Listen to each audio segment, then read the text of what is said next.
Hi guys, welcome back to Infinite Possibilities, the podcast where we explore the lives of amazing people, their choices, challenges and opportunities. And today I have a very special guest, Hayley. Hi, thank you for having me. No worries, this is yet again another spontaneous interview. So how did it all happen, Hayley? I think I was in the middle, my boss was asking me a question and then someone knocked on my door. And by the way, Karen is a past student, so I don't ever expect you to ever turn up at my office door when I haven't told you where I am. But luckily they were nice enough to let me go. Yeah, so actually filming right now, 4:30 during work hours. So thank you, Hayley's bosses. So speaking of your bosses, so Hayley, what's your job? What do you do? So Karen's known me as the marketing officer for the Faculty of Business Economics Law at UQ. But I haven't told you, I'm actually got a second job now. Oh, that double life. Okay. Yeah, so I'm currently about to start I have started a secondment with a different faculty. So I'm actually the website and digital officer at the Faculty of Health and Behavioral Sciences. Wow, that's such a mouthful. Sorry, like you can clearly know that I can't remember it. Can't remember my own role because I have to think about it for a bit. Yeah, a new transition. So we really want to know how Hayley became so cool. So we're going to go right from the beginning. So Hayley, what kind of child were you like growing up? I was really shy. And I don't know if you were using it as an example, but I think you were spot on. Oh. Yeah. So apparently I was a bit of a crybaby. So I'd always be like cling to my parents and then like not want to talk to like strangers. I'd be like hiding behind them and stuff. And I'd hate public speaking and the like prospect of doing a podcast. Wow. So Hayley, you've come a long way, clearly. Yeah. It helps. Shout out to mom and dad. Hayley all grown up. Now she's just clinging on to me. It helps that you have a lot of good energies to bounce off on. So it's like good. That's cute. So were you an only child? No, I'm the oldest sibling. Oh, Yeah. surprise. I have a little brother that's 2 years younger than me. Yeah, so who does he cling on to? You? No, don't you ever feel that the youngest sibling maybe is sometimes more independent? Because maybe they didn't have their sole parents' attention, maybe? Oh. I don't know. Okay, so you're Wait, saying that do you have siblings? Yeah, I'm the youngest. Yeah. Well, I don't know. I don't know if you... Okay, I'm not saying anything about you. Oh, so it's kind of like sometimes the younger child is probably the more sort of like courageous, you think? I think so. Yeah, I think they're like definitely like, I don't know, the older child I always feel like has more obligations. Yes, right? I think the older child sometimes feels more responsibility to stick to their parents and like, or maybe, and then the younger child is free. Yeah, but also I think they have a side on them that maybe is more independent and able to like I don't know. That's interesting. From the siblings that I've met. I think so. Yeah, that's cool because I always thought the older one would be like the more bold one because they have to, stick up for their younger siblings and So, but that's kind of interesting. I don't know. That's just me. Yeah. I don't know. And so tell me more about your personality and how you sort of fit in the school environment. Were you very sporty, very academic? So I was not very sporty at all. I don't know. I came from I'm from an Asian background, so there was kind of. I don't think I had a super big expectation to be like, get A's or something. Yeah, that's good. But I think I kind of put that pressure on myself. Oh, as opposed to, usually it's your parents telling you it. But I was like the academic kid. So it's good. I'm impressed. So in school I did piano, like all those things. Yes, the Asian kid. Yeah, exactly. So you were like pretty much the goody two shoes, no? Yeah, I was a goody two shoes. Yeah, and did you do your schooling overseas or were you in Australia? Or? So it was half. So from primary school, I actually lived in Papua New Guinea. Wow, so cool, Hayley. You can't help this. Just impressed by every word. So I grew up in Papua New Guinea, and then I moved here for like grade 6. So I came in at the end of primary school and to start high school here. So it was quite interesting, I think, because there was a bit of a culture shock, and I guess, but I'm kind of thankful it happened a little bit earlier than like me just going straight into high school not knowing how things work. Yeah, that's true. And so when you were at high school, were you enjoying your time? Were you excited to finish? And Oh, okay. So in high school, yeah, again, I was like super worried about grades all the time. But then I think I hit around grade 10, 11, 12, and I became like really stressed out in a way where maybe my mental health wasn't the best because of those things. And again, I don't think my parents particularly put that expectation on me because they didn't have that for my little brother either. I just had it in my head. Yeah. Like so I didn't like failing. Yeah. So then that sort of stress I put that stress upon myself. So I thought the end years of high school were quite tough for me. Yeah. But then I love university. So it was just like just being a teenager and adolescent, I think. So lost your childhood for 2 years, regained your childhood at uni. Yeah, maybe, yeah. Yeah, oh, that's cool. And yeah, there are some students, they're quite young, and they're watching this and they're year 11 and 12. What kind of advice would you give your younger self? I would really not tell them not to worry so much. In the end, grades are only like a small portion of stuff. And also I realized, especially in Australia, people don't really worry so much about grades. Like when you're looking for a job, it's not the grades that matter at all. It's kind of just the people skills you learn, soft skills, being able to speak and relate to people and listening to people. So in the end, all of that stress I mean, like, if you want to enter into certain programs, yeah, maybe. Yeah, that's true. It's only like, it matters just when you want to go to uni. To get in, and then after that. Yeah, no one cares. No one asks me about my OP anymore. Yeah, exactly. So. Yeah, that's true.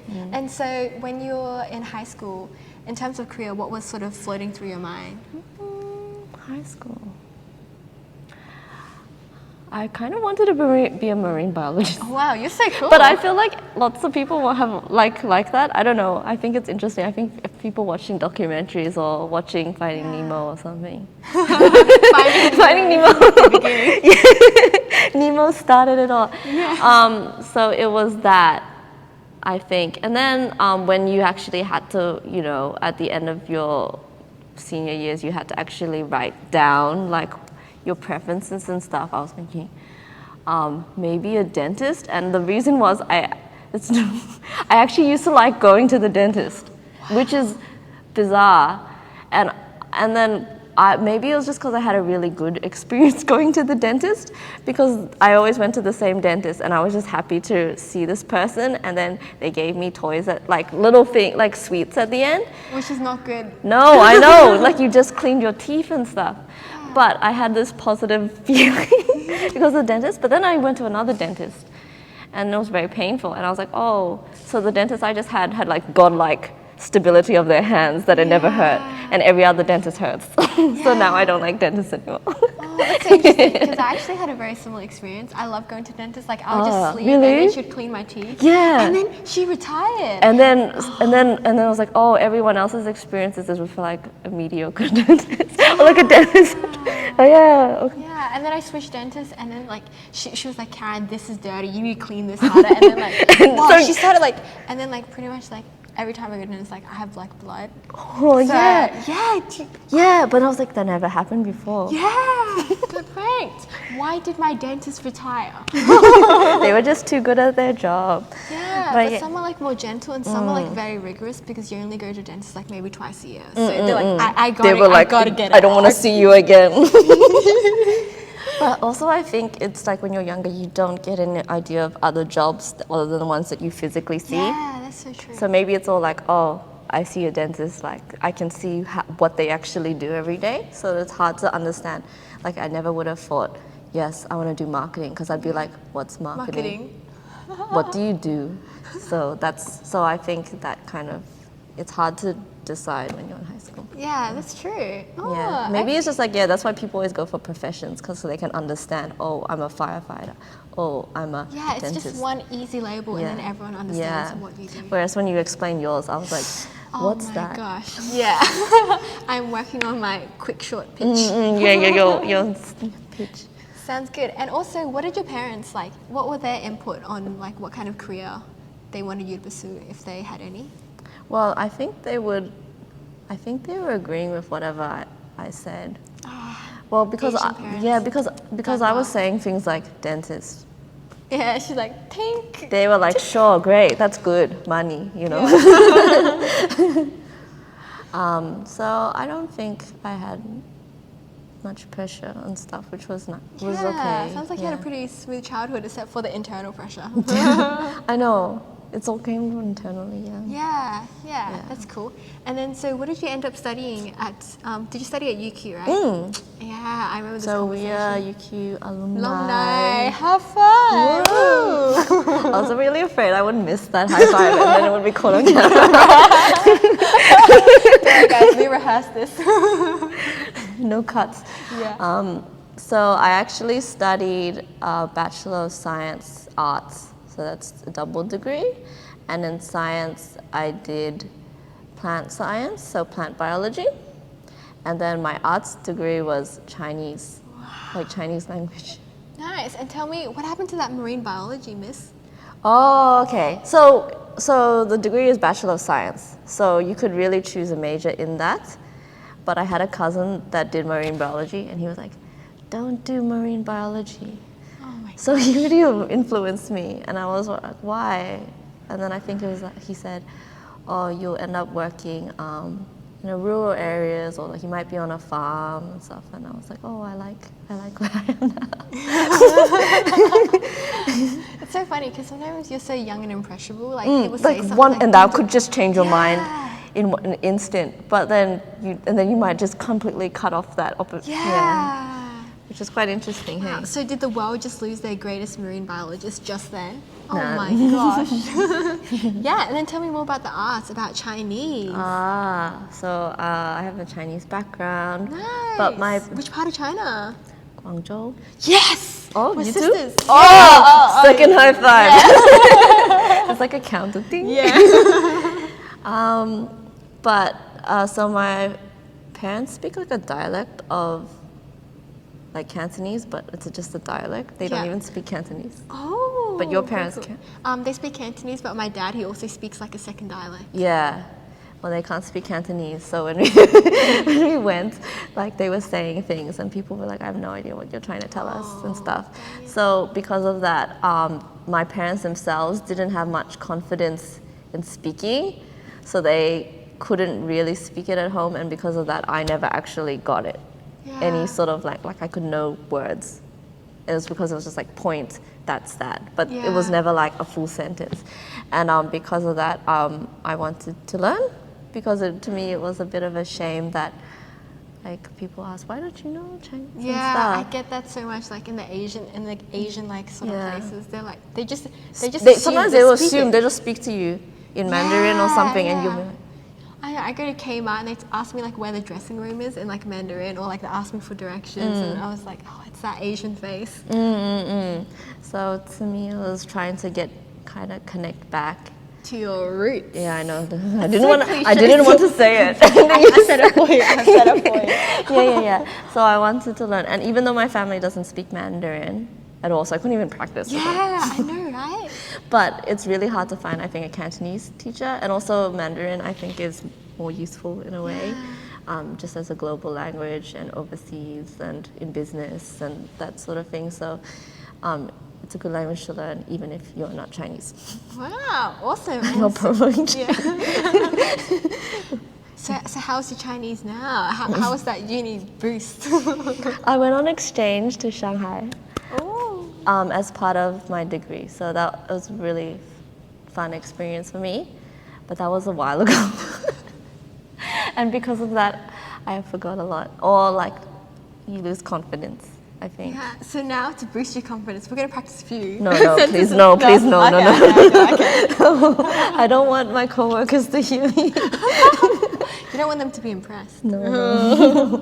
Okay, and so you studied these two sort of like different-ish degrees. Really different, yeah. Yeah, and how was that combo? Like, did you enjoy it? And you were like, oh yes, you know, what kind of career path can I juice out of these 2 degrees?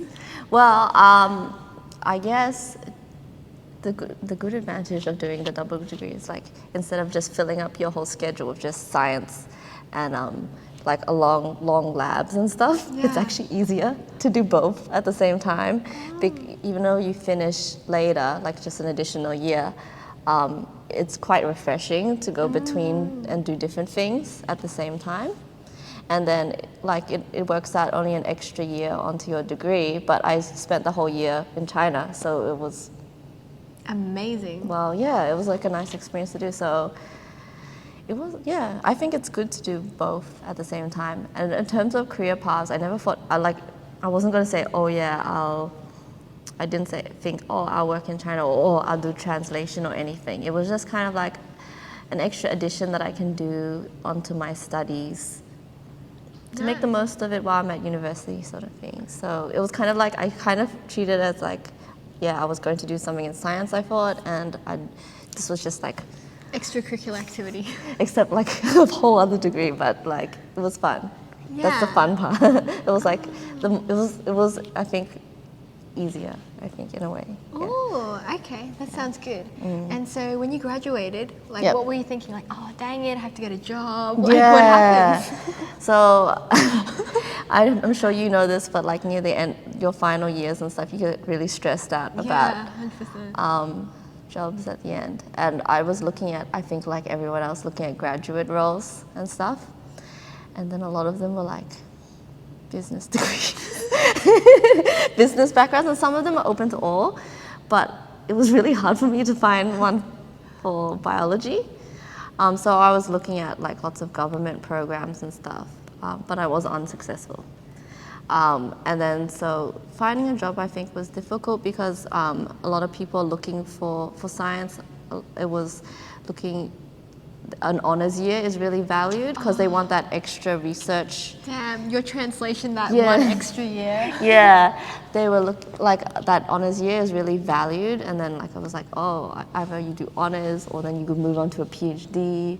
And I thought about it, and I was like, do I want to keep studying, or do I want like because for me I was like I kind of was really eager to just start work because I wanted to get more confidence in working in a full-time job and stuff.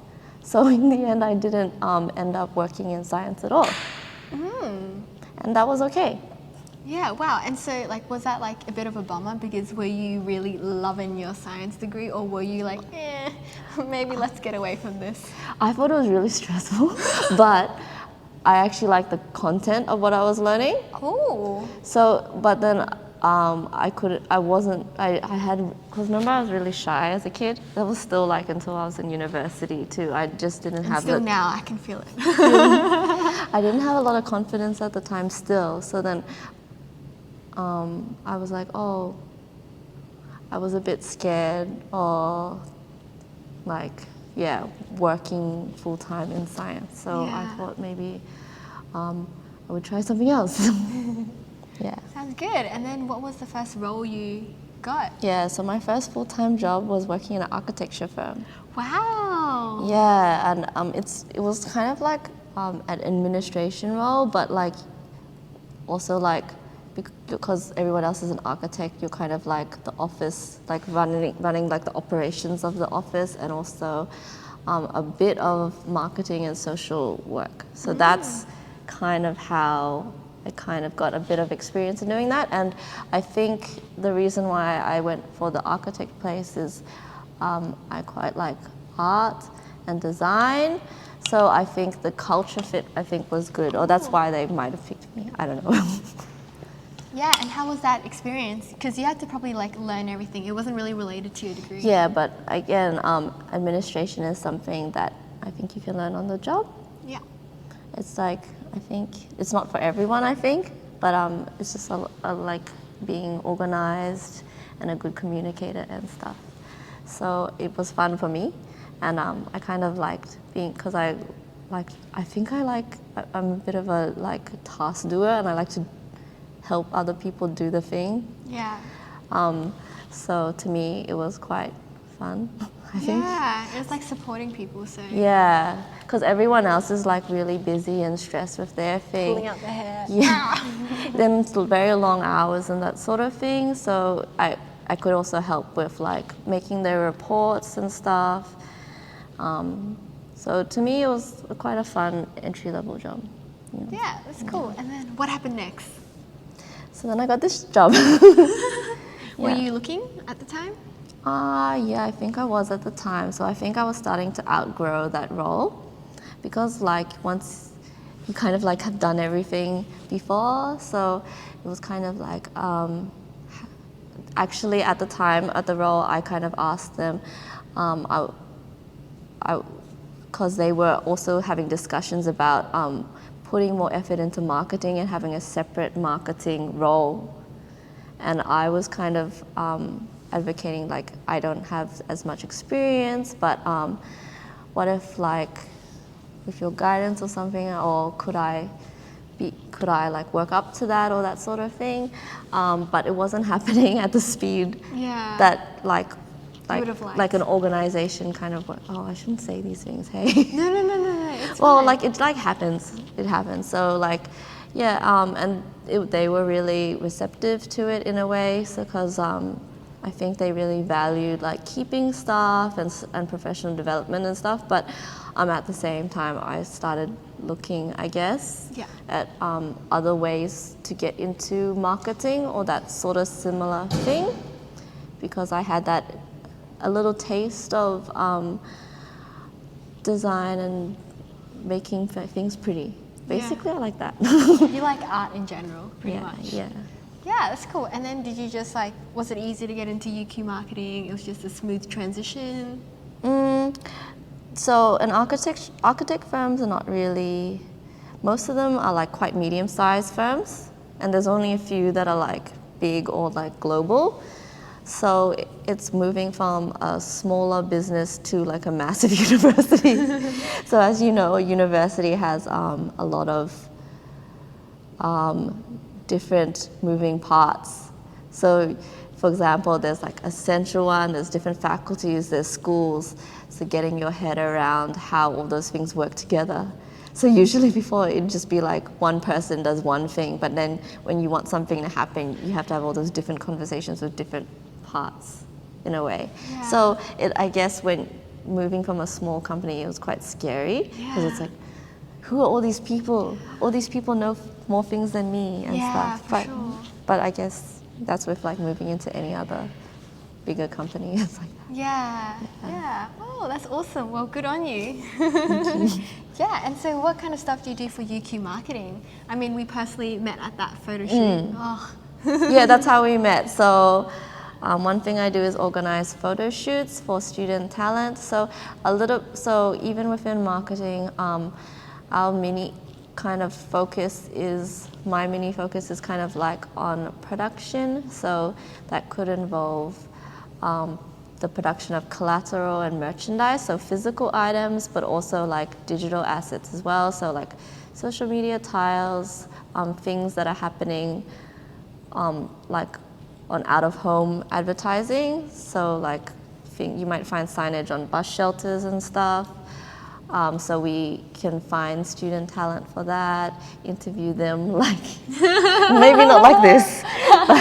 This is better. Yeah. You're actually doing a job. So that sort of thing, and like brochures, yeah. That's cool. Is it easy to pick up and learn? Do you have to do some sort of course online, or someone just teaches you? Well, like I mentioned, I didn't.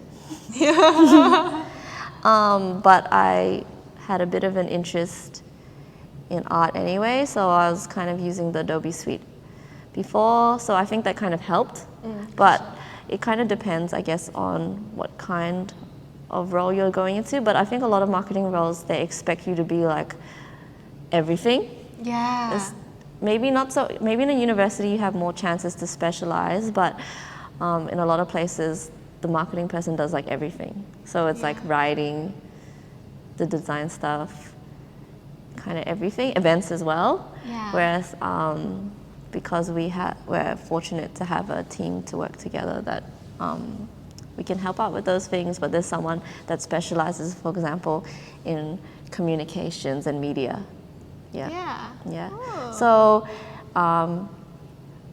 sometimes prior study does help, and being able to say you've done those things before, but with enough work experience or like other experience, you can get in. Yeah. Yeah, that's cool. And tell me about that transition to that new and exciting role. Oh, basically I'm the website person. That's cool. Yeah, so that, I think it's a lot of a bit of stakeholder management, because again, a lot of people are asking you for things, and maybe creating a new site or page actually isn't the best option, or because otherwise you have too many branching things, or you don't know where to find everything. So it's being able to think about what we have and what's the best solution. So in a way, yeah, it's a little bit of that, and there's some bits where you're writing copy for the website and like writing articles and stuff, which is quite new to me. Which is so it's a bit. I kind of applied for this role because to become a more well-rounded person, because in my current role I might be just doing similar things all the time. So this one is very different to what I am doing currently. So yeah, that's cool. Looking for areas to grow into. Yeah, exactly. And because it's a job share role, actually, the benefit of that is that person works 3 days and I work the other 2 days. So at least it's not jumping, you're the only person in the role. So I can ask them for advice of what is usually done and stuff. So I think it's a nice, maybe a more softer transition. Yeah, for sure. It's pretty nice to have a buddy doing the same thing. Yeah, just bounce ideas off and stuff like that. Ah, that's cool. And how long have you been in this role for? This is my 3rd week, but as I mentioned, I've only been doing 2 days a week. So I've technically done 6 days. So that's just basically 1 week. Wow, just fresh. Yeah, very fresh. So, but you don't have to do any of the like coding, or like it's just what goes on the website? So yeah, the fortunate thing is that those sort of things are kind of in place. I do know a little bit though, so maybe it might help, but not really. Yeah. I don't think you need to. I think the most important thing is like, being able to communicate things and seeing how the user experience is. Because again, you might look at even just how to navigate around things. You might realize that a lot of websites are really convoluted. Yeah. Like where do you find things and that sort of thing. Yeah, that's cool. And what are your thoughts on finding passion? And like there are a lot of students, they're very sort of confused about what they want to do. So what kind of advice could you give them? Yeah, well, like you mentioned, like you think what you study is kind of the end all. Sometimes people think that, I think, especially when you're a young person. And the thing is, when I chose science, I was interested by science, I enjoyed it, but I was worried, did I have the passion or drive to be able to do that for the rest of my life? And then I thought about it, and I don't think I did. Yeah. And I think that was okay too, because I think I'm more driven by being able to be helpful. So to me, being able to become knowledgeable or good at my job and being able to perform that well is kind of something that was fun for me, and being able to like see a direct impact of what I was doing. So that's why I like working for university, because I get to speak to like students and stuff, and like it's not like, for example, I would hate to be marketing for a company that I didn't believe in. Yeah. Because I wouldn't want to sell or promote something that I thought would be doing more harm than good. Whereas I kind of believe in the work that universities do in educating people and like research and that sort of thing. So to me, I was driven a bit by like how I can help my immediate, not just society, like I don't have those big broad ideals. Like you can, but you also don't have to. Yeah. Like even just being able to be happy about helping others around you in your small, close community, I think is good enough if that is the thing that drives you to go to work. Yeah, and that's so cool. And especially as like a UQ alumni, there is like that nice giving back.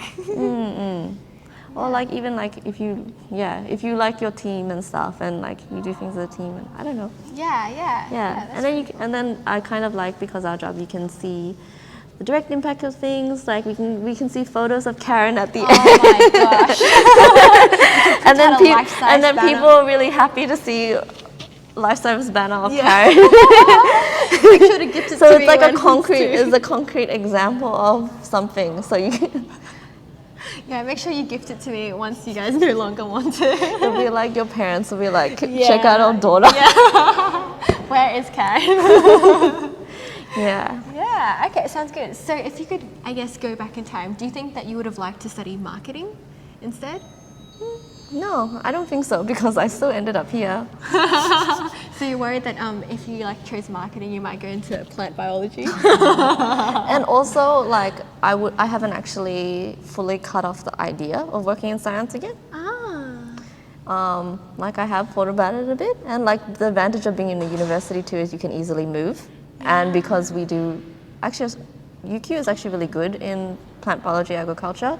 So I was like, if the opportunity ever came up, and it doesn't have to be necessarily as a scientist, you could be like someone working in that faculty in other ways, like people doing the marketing. that, or like even people do like projects, or I don't know, like professional staff, but working with science. So like just be in that field, not necessarily doing that like a grunt work, I guess. Yeah, you could do anything, and like I'm sure it could be helpful to like having that background.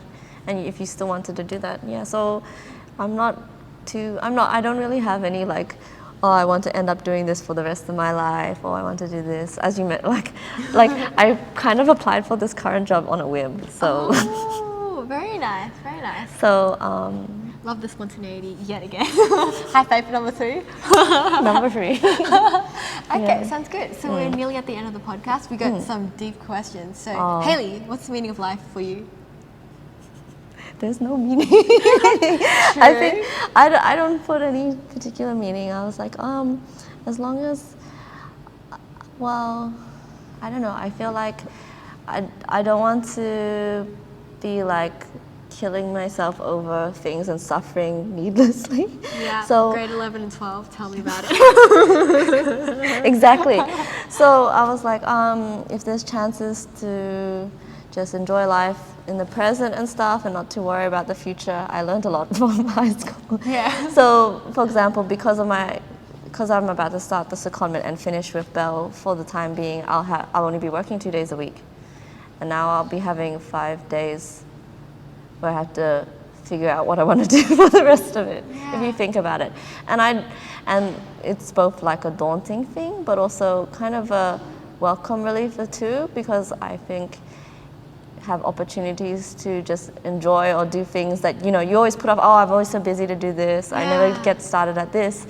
So I think being able to relax a little bit, not too worried about money or career. I'm still being able to try new things, doing 2 days a week, but I also have more time to myself. So I think I don't want to worry so much about, I don't know, becoming successful or anything like that. So I think enjoy every day. That's cool. So Hayley, what is an ideal day in the life for you? It can be personal, it can be work. What kind of stuff do you like to fill your day with?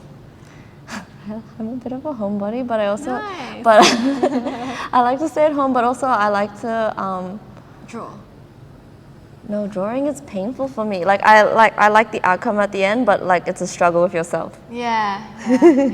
So I like the end result, but if I was having a nice day, I would just like to go like hiking or something, or like go see nature and take pictures or something like that, or like go to the beach or something. I think would be nice. Yeah, that's cool. And also, if you won the lottery tomorrow, what would you do about your life differently? Woo! I'm already making a lot of big changes, so I don't know if I could make any more spontaneous.